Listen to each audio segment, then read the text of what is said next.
What's going on, Paisanos? V here, coming at you with another video today. Guys, before we get into this, I want to say thank you to Javon Muse, my newest Patreon. Guys, want to become a Patreon? Links can be below. Click on it if you want to check it out. No big deal if you don't. And, yeah, let's talk about the market. But before we begin, I just want to say, guys, this is not going to be that big of a market watch, hopefully. As you guys saw in my previous video, I got a collection. It's anywhere from 80 to 100,000 cards, and I just finished sorting out the dollar binder cards and the money cards, and I'm gonna do more videos to show you guys how I break all that down and what I did, my methods, and how you take that collection and you turn it into profit from a cards owner perspective. I know it's something you guys have been really antsy on as far as seeing the cards owner's perspective on buying a collection. To answer a couple of quick questions, that was a collection from another store that was sold to another store in conjunction with a Magic collection, and they don't do Yu-Gi-Oh around here, so they contacted me, and I woke up and I headed over and I grabbed that collection from them, and it was a lot.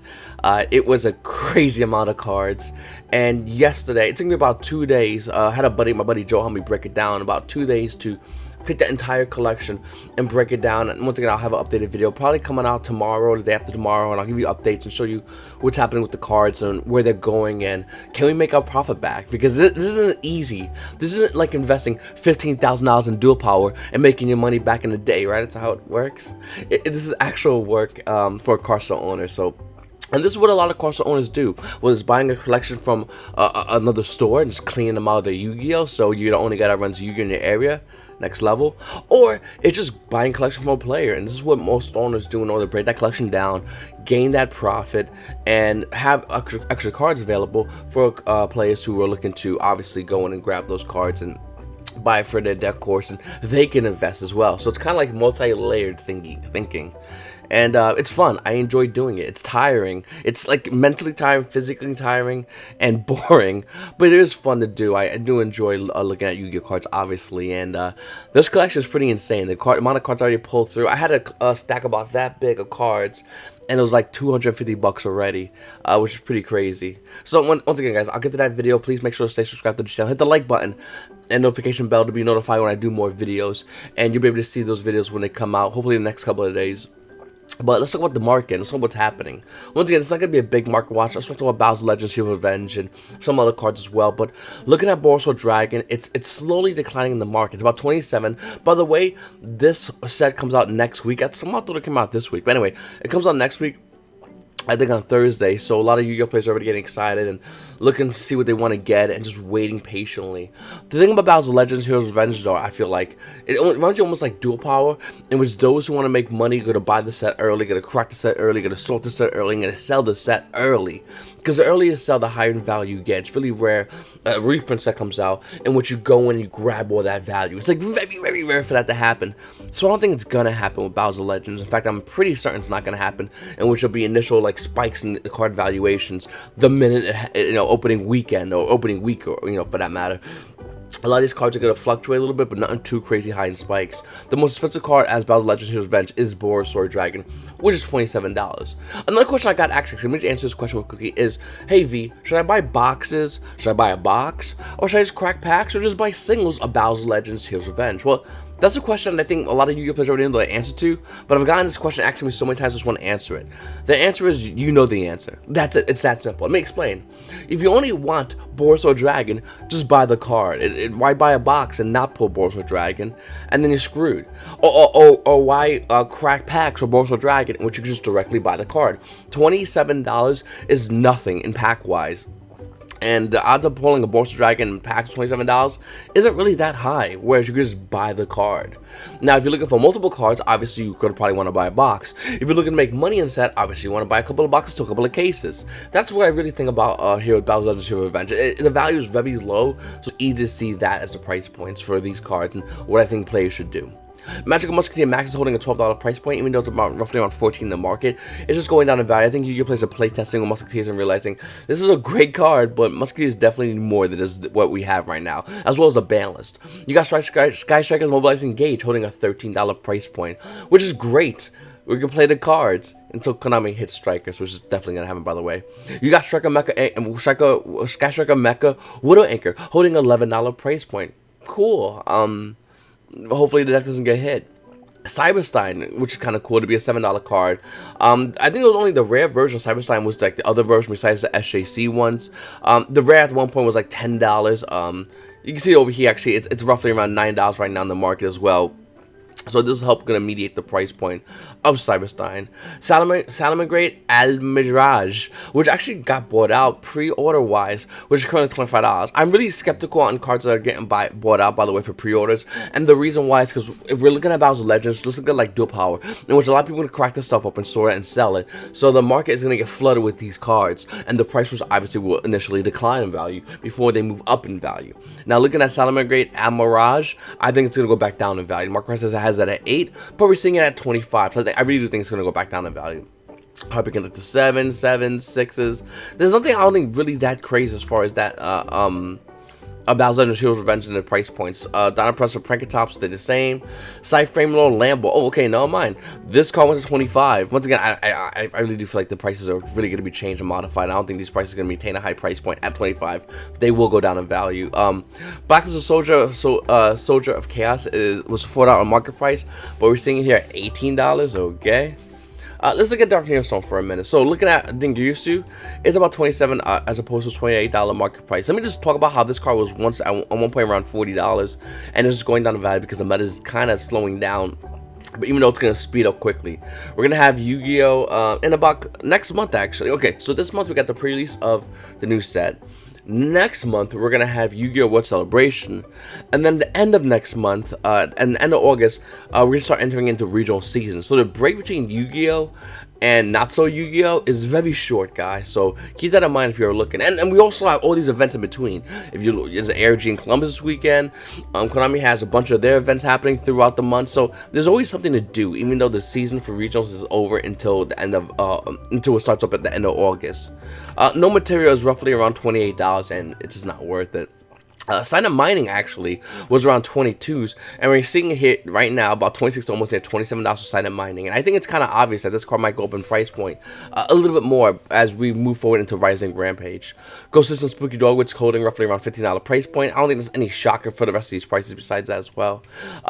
So Shaddoll's won the structure deck or starter deck, whatever you want to call it, contest, and it's kind of a goat figure. I mean, I'm pretty sure no matter what was going to happen, Shaddoll's are going to win. They're one of the most loved decks of all times. I think Sacred Beast came in second. Crystal Beast made top 5, which is amazing because I love that deck. But looking at Shaddoll's being a reprinted structure deck for the, I'm not sure if that's OCG or for the TCG, but nevertheless, this shows Konami how much Shaddoll's are loved. With that said, I think Construct Ultimate Rares are going to go up in value. The market price has it roughly around $21, and I recommend everyone buy this card. Actually, when it was a little bit under 20, I think last week it was around $18 for OT First Edition Construct. And I said, guys, buy this card. Well, you did. Hopefully you did before the hype and movement of Yu-Gi-Oh! Players running towards this card, knowing the fact that Shaddoll also became a structure deck. Let you play an Unlimited Ultimate Rare is $35, and for First Edition, it's almost around $45 for Shaddoll Construct Ultimate Rare. This was a no-brainer in my opinion, and I rarely emphasize card steal on these videos, guys. I really rarely do. When I talk about a card like Shaddoll Construct Ultimate Rare, I'm not joking around. It's gonna go up in value. Just like I talked about Stratos and it went up in value. I'm not looking at a crystal ball. This is just looking at the statistics of Yu-Gi-Oh!, looking at the player base, looking at the markets, and looking at cards that can and cannot come off the banners or reprinted, and how Konami moves in their previous history of releasing Yu-Gi-Oh! Cards. That's all formulation of how I come up with the ideas of going Shaddoll Construct Ultimate Rare $18. Yeah, no, that makes no sense at all to me. And obviously this card's going to go a little more higher in value once we see the ban list. So this is not crazy high. It's going to slow down a little bit up into the ban list, but the minute we get the ban list, Ulti Construct is going to go right back up in value. And under El Shaddoll No Yatalis, this might also move up in value. It has a $12 price point. Unlimited versions at around 11. First edition versions, we're actually seeing hit around $15 to $16 for a No Yatalis. And then you got El Shaddoll Shakanaga Ultimate Rare, the best version. No, not Secret Rare. It's not as good as Ultimate Rare Shakanaga's $12 price point, and it's hitting almost near $18. Actually, there's a guy over here has about, what is it, 5 and 11 is 16, and then it's about $18 for Shakanagas. First edition Shakanagas, by the way, are $25. This is opposed to its $12 market price. Going to look at that side frames, looking at Delta has about $2 market price, and we're seeing it around $2, but these cards are rare from high-speed riders. Delta's $2, and yeah, hopefully you guys have yours, I guess. Look at Side Frame Beta, $3 market price, and we're seeing we're a little almost hitting about $4 here in the market for Side Frame Gear Beta. I don't know. I mean, once again, it could be because of the Link monster. That new monster came out. I'm not sure if it's Link actually, but it could be because of that, or anyone's excited about side frame gears, and that's kind of cool. But I just want to recommend you guys buying into any of this stuff. I recommend selling it but not buying it, and the reason why is once again because we're not in regional season. If you're a competitive Yu-Gi-Oh player, you care about regional season. Everything else is cool, but until you get to the regional season, that's all that matters. So I'm not crazy about the side frame gears or any new meta decks up until that point. With that said, I think it's good to sell these cards because by the time we hit that, by the time we hit the regional season and balance, most likely probably be around middle of next month, we're probably going to be seeing decks that are going to be confirmed in new tier 1 decks. So I would focus in on that as opposed to just buying stuff now and going, I'll just hold it and it'll probably hold value. It doesn't work that way. Stygian Street Patrol from Duelist Revolution Secret Rare, $3.50 market price. And for unlimited versions, you're going to see it roughly around $3.50, sure. But as far as first edition versions, that's a little bit different. Looking at first edition version of this card, we're seeing it roughly around $22. That's a near mint. If you got a moderated play, it's about $11. Nevertheless, still a crazy price point for Stygian Street Patrol. This is only for first edition. Dark Narcosphere DT2, and this is all cards given to me by the Yu-Gi-Oh! Mark Watch Facebook group. If you're not part of the Mark Watch Facebook group, join it, because like they put a lot of these cards on way before I even make a video and talk about them. But looking at Dark Narcosphere from DT2, has a 53-cent market price. It's not that, it's $7. This guy has 18 of them. After that hits around $12 though for a DT2 Dark Narcosphere. Then you have the Ultimate Creature of Destruction. This card is stabilizing roughly around $13, almost at $14 on the market price. But this card came out like $6. I know, because a buddy of mine literally said, I want 3 of these, how much it costs. I'm like, there's 6s, and he bought them all. Up next, guys, we have Sky Strikers from Dark Saviors. The original print version of Sky Strikers, $29 market price, almost $30 market price for Engage, and we're seeing at 25. I mean, it hits up to almost 28, but for the most part, 25. Then you got Widow Anchor, holding about a $14 market price, but also going back real quickly after that to $16 to near $17, still lower than its $20 market price. Then you have Fantastical Dragon Phantasme. Now, I'm not going to browbeat you about this card. I'm just going to talk about the price point. You already know you need to get 3. You already know by the time regional season starts, we get more near that, this card's going up in value. You already know all this, so I'm not going to tell you not a damn thing.